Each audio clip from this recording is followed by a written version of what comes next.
York. Ebro in the Morning on Hot 97. Remember we reported that Wyclef was arrested in L.A.? Yeah. He was saying he was racially profiled, and moments later after, I guess a friend of him filmed his arrest, they caught the guy that they were looking for.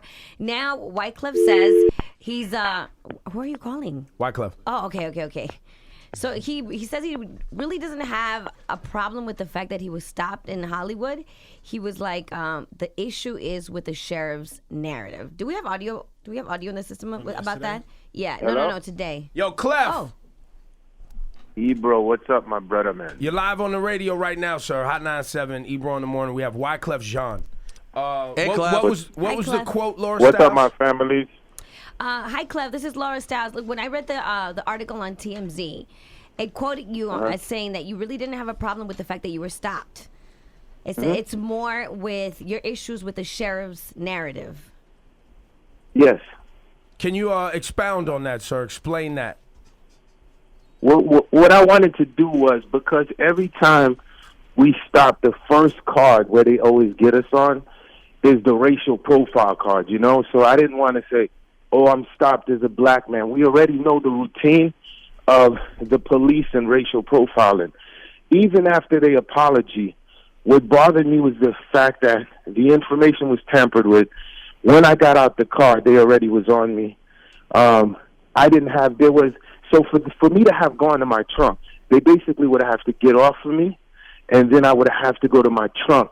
So what that means is, once again, through the system, we have a broken system, because if they can lie about that information and I'm alive to tell about it, you can imagine how much information that passes through the system.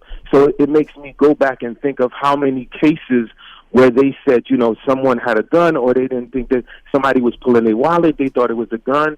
So that means that when you do that, you're basically covering your ass, right? So that if something was to happen, so to me, this is where me and my counsel team feels like, you know, we have a strong situation here, because So, Clef, this is not true. Let me ask you. Start at the beginning. You're driving what type of car?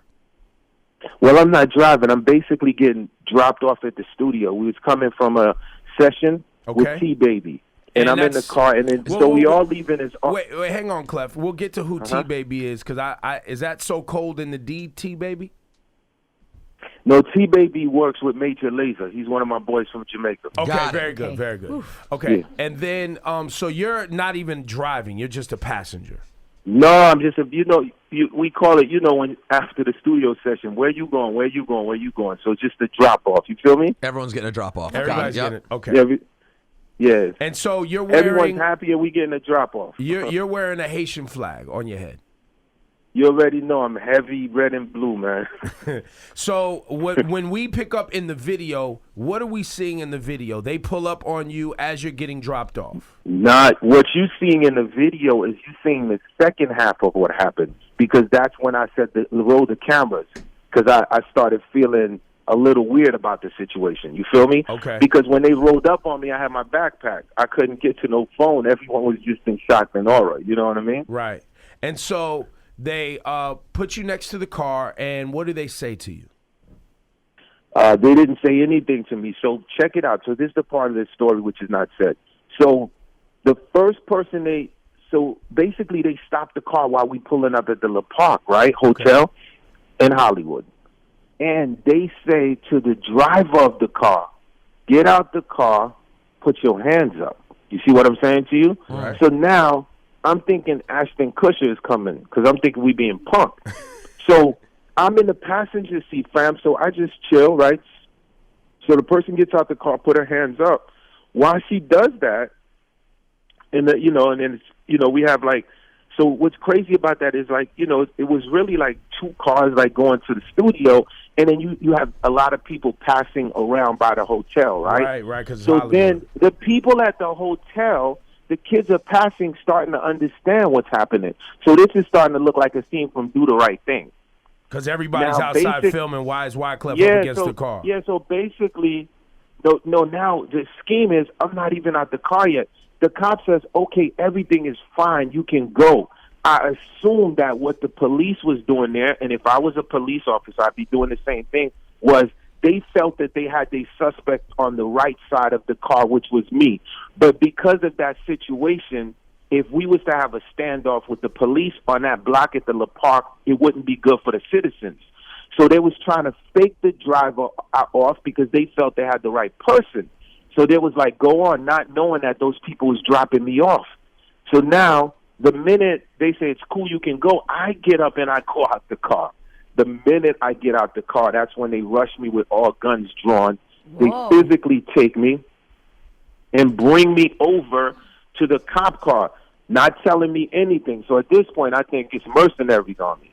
So I say, start filming the camera, and it almost looks like a music video. Now I'm not even thinking about my life no more. Because, you know, as this thing is rolling, people's like, yo, is this really real? I'm like, roll the video. This is what's happening. And I said, I am going to sue the LAPD because no one told me it was the LA Sheriff's Department or nothing. I didn't have no kind of information. Now, one of the cops was so sure that they had the right person that they took my bandana literally off my head after cuffing me. Then I'm saying, my name is Wyclef Jean. My ID's in the hotel. You guys are stopping me. I'm right here at the hotel. So all of these cops, not one cop you could have sent to the front desk to verify this information. Okay, and it gets better. What about your cop car? One person could not Google and see who the face was to match it. Dude, they take me, they handcuff me, put me in the back of the cop car. Now I'm in the back of the cop car. The woman is asking me my name. At this point, I'm just pissed off. I'm saying, basically, man, honestly, y'all picked up the wrong nigga today. You know what I'm saying to you? And you'll know that in less than 7 minutes. So then the head supervisor, whatever, then she came, and they was like, let him out the car. Let me out the car, and basically was like apologizing, but moving real fast because the real suspect of the person who they was looking for was 4 blocks from me. You see what I'm saying to you? And that's what we got that piece of the story that they eventually got the right person. Obviously, we know people get profiled every day. How many people? Yeah. I'm just amazed by how many people did not know who Wyclef was. What kind of people were these? What these animals? Well, first of all, right? It started off with 3 to 4 police, right?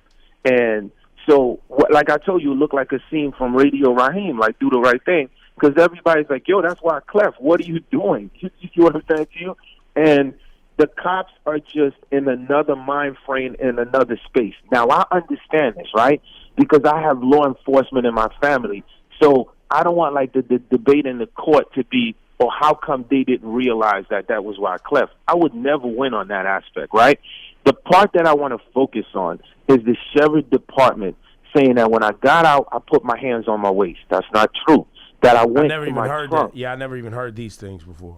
No, I saw the reports. There's the sheriff's department out. So that's what he put in that statement. So I feel based on that, we have a case. You know what I mean? So you're pursuing this all the way. Yeah. So for me, that's really was the main problem. So peep this, because when you in court, man, and you're putting up a case, whatever, and the reason why we've called for an investigation is it's not really about me because I'm going to be okay. But if you do this to me, right? You're doing this all the time. I can imagine how many cases you have tampered with before me that can't put a post on Instagram or on Twitter where millions of people see it per second, you know? And the fact that I'm alive to actually tell this, I ain't gonna lie to you, fam. When them dudes pulled up with me with guns, my first instinct was, I gotta run. I didn't have my arms on me, and I got a license to carry. You know what I mean? So can you imagine? This thing can only went 2 ways. So that report was basically to cover their ass if they killed me. Yeah, facts. And to cover their ass because they made several mistakes. In the video, I see you asking, because it is your right as a citizen to ask why. Of course. They are apprehending you. Of course. Officer, what is this about? And they wouldn't answer you. So I know that was a mistake, right? Exactly. So there's like 3 or 4 clauses in the situation. So for me, once again, like I clearly said, in my family, I have officers, right? And I have We have right side of the family, left side of the family, center side. So at the end of the day, even my cop cousins will say, this is just unjust. And what happens is if I don't stand up in this situation and bring light, luckily, dude, I'm alive to say, okay, man, I didn't have my hand by my waist. How was I going to get to the guitar of my trunk when y'all caught me right at the door? So this is very, very important. Well, and I think what you want to focus on, what I'm hearing is you want to focus on, and which is a conversation we've had on this show and on Hot 97 frequently, is about police being held accountable when they make a mistake. Because your point is, you guys made mistakes that could have led to someone dying. And because I'm a celebrity, I can tell this story and share it. But imagine if the circumstances were different. And how frequently do things like this happen where the circumstances are different? Police make mistakes, change the chronological order of events and the story and the information so that when we get the information as the regular everyday citizen, it's like, oh, well, he went to his waistband. Right. No wonder. Oh, he ran to his trunk. No wonder. 100%. So you have a broken system. Well, no, you have a broken system, but you also have people lying. Yeah, that's straight lies. Yeah, well, once again, the system is broken through the lies of the courts and the judges, the prosecutors, which is protecting one side. So the citizen side is not getting protected. So it's important that senators, mayors, everyone that's listening to this, when these officers come with the report and the report is not right, they have to be held accountable for that. It has to be a two-way stream here. You guys, Wyclef Jean, thank you for your time this morning, sir. Give it up for him. Thank you so Thanks, much. Clef. Yo, continue to work, B. I appreciate you calling or picking up the line this morning. All right, family, love y'all. Thank you. And do you still want somebody to please call 911? Man, listen, man, still call 911 because there's still good police out there, man. There you go. There you go. There you go. All right, peace. Wyclef Jean. Sorry.